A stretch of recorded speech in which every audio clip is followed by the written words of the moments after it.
नमस्कार। Good news Madhya Pradesh के इस खास विशेषांक में आपका स्वागत है। सकारात्मक और सरोकारी खबरों के हमारे इस खास बुलेटिन में हम आपको हर सोमवार प्रदेश की कुछ ऐसी खबरों से रूबरू कराते हैं जो लोगों को कुछ बेहतर और नवाचारी कार्य करने के लिए प्रेरित करती हैं। प्रधानमंत्री नरेंद्र मोदी इस महीने अपने रेडियो कार्यक्रम मन की बात के 100वें एपिसोड के जरिए देशवासियों से संवाद करेंगे। पीएम के इस कार्यक्रम से पहले हम प्रदेश की उन हस्तियों से आपको एक बार फिर रूबरू करवा रहे हैं जिनका पीएम ने मन की बात में जिक्र किया है। गुड न्यूज के आज के इस अंक में हम बात करेंगे सिंगरौली की शिक्षिका उषा दुबे की, वहीं बात करेंगे बालाघाट के स्वच्छता प्रहरी तुषार की। इसके साथ ही हम बताएंगे मीना और उनके सदस्यों की जीवटता और परिश्रम की बानगी। बुलेटिन में बात होगी बड़वानी के अतुल पाटीदार की भी। तो शुरू करते हैं आज का good news bulletin.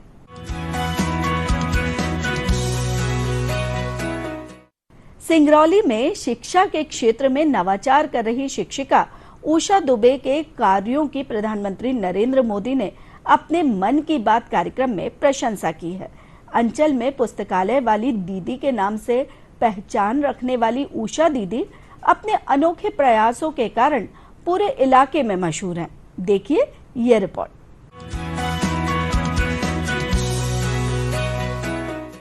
Madhya Pradesh के सिंगरौली की शिक्षिका उषा दुबे जी ने तो स्कूटी को ही मोबाइल लाइब्रेरी में बदल दिया है। वे प्रतिदिन अपने चलते फिरते पुस्तकालय के साथ किसी न किसी गांव में पहुंच जाती है और वहां बच्चों को पढ़ाती है। बच्चे उन्हें प्यार से किताबों वाली दीदी कहकर बुलाते हैं। कोरोना काल के दौरान जब पूरा देश घरों में कैद था, तब सिंगरौली के हरई की सरकारी शिक्षिका उषा दुबे को अपने छात्रों की चिंता बनी रहती थी। कोरोना संक्रमण के दौरान लगी बंदिशों का पालन करते हुए शिक्षिका उषा दुबे ने अपनी स्कूटी को स्कूल बना दिया। वे स्कूटी से ही छोटे छोटे इलाकों में पहुंचकर बच्चों को शिक्षा देने लगी। जहां से उनकी स्कूटी निकलती, बच्चे पीछे पीछे उनके साथ चले आते। यहाँ के छात्र आज भी शिक्षा के प्रति उषा दीदी के समर्पण भाव की तारीफ करते नहीं थकते हैं।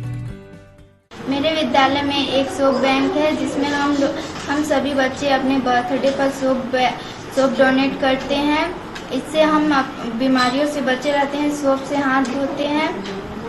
कोरोना काल में स्कूल बंद होने के कारण हमारे मैडम हमारे घर पुस्तकालय लेकर के आती थी और वहाँ हम अच्छे किताब पढ़ते थे। उषा दुबे ने शिक्षा के साथ साथ स्वच्छता के प्रति भी लोगों को जागरूक किया है। प्रधानमंत्री नरेंद्र मोदी के स्वच्छ भारत अभियान से गहराई से प्रेरित उषा दुबे ने अपने स्कूल में सोप बैंक बनाया है।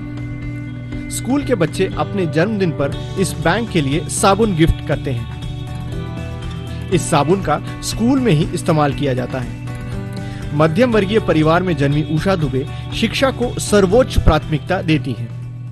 हमारे बच्चों के लिए हम लोग इनकी एग्जाम्स भी लेते थे ऑनलाइन। हमने गूगल फॉर्म्स के माध्यम से बच्चों के लिए एग्जाम फॉर्म भी बनाए थे कि बच्चे जो पढ़ रहे हैं उसका मूल्यांकन कैसे करें हम, तो वो हम उसके माध्यम से भेजते थे। इस तरह से जो टेक्निकल सपोर्ट मुझे चाहिए वो मेरी बेटियों से मिला और मुझे जो मानसिक जो एक सपोर्ट रहता है वो मेरे परिवार से बराबर मिलता रहा है। और मैं मेरे परिवार में जिस तरह से बेटियों की पढ़ाई के लिए सभी लोग सतर्क हैं, मैं चाहती हूँ कि ऐसे ही समाज में हर कोई अपनी बच्चियों को पढ़ाए, क्योंकि बच्चियां जब पढ़ेंगी तो वो एक आगे जा करके देश की एक अच्छी नागरिक तो बनेंगी ही, लेकिन परिवार का एक मजबूत स्तंभ बनेंगी।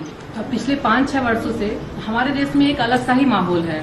मैंने देखा है कि हम जब ये कार्य करते हैं तो टीवी पे हम कई तरह के प्रोग्राम देखते हैं, जैसे कि परीक्षा पे चर्चा हो गई, उस पे हमारे प्रधानमंत्री जी डायरेक्ट बच्चों से बात करते हैं। उनके मन में जो परीक्षा का भय है उसको दूर करने का प्रयास करते हैं, बच्चों से चर्चा करते हैं। और इसके अलावा जो मन की बात कार्यक्रम है उसमें हमारे देश के प्रधानमंत्री जी देश के साधारण लोगों के द्वारा किए गए कार्यों का उल्लेख करते हैं। एक बेहतर समाज के निर्माण के लिए प्रयासरत उषा दुबे बच्चों को हर दिन कुछ न कुछ नया सिखाते रहना चाहती हैं। वे बालिका शिक्षा और बेटी बचाओ बेटी पढ़ाओ अभियान के लिए भी काम कर रही हैं। मध्य प्रदेश के आकांक्षी जिले सिंगरौली में शिक्षा और सामाजिक जागरूकता के क्षेत्र में काम कर रही उषा जी का व्यक्तित्व और कार्य प्रेरक और अनुकरणीय है। सिंगरौली से पवन साहू के साथ bureau report, DD news Bhopal.